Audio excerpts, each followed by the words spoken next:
What's the meaning of cheapo?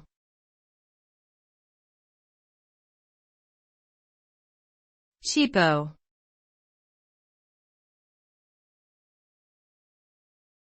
Cheapo.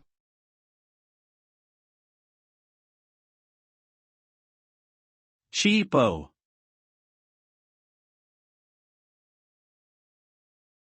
Cheapo.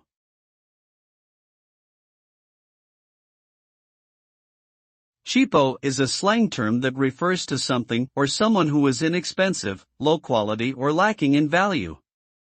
It is often used in a derogatory way to describe items or people that are considered to be inferior, tacky, or poorly made.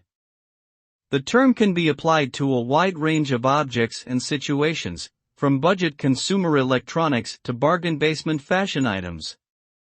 In general, cheapo has a negative connotation and is used to imply that the subject is not worth the money spent on it.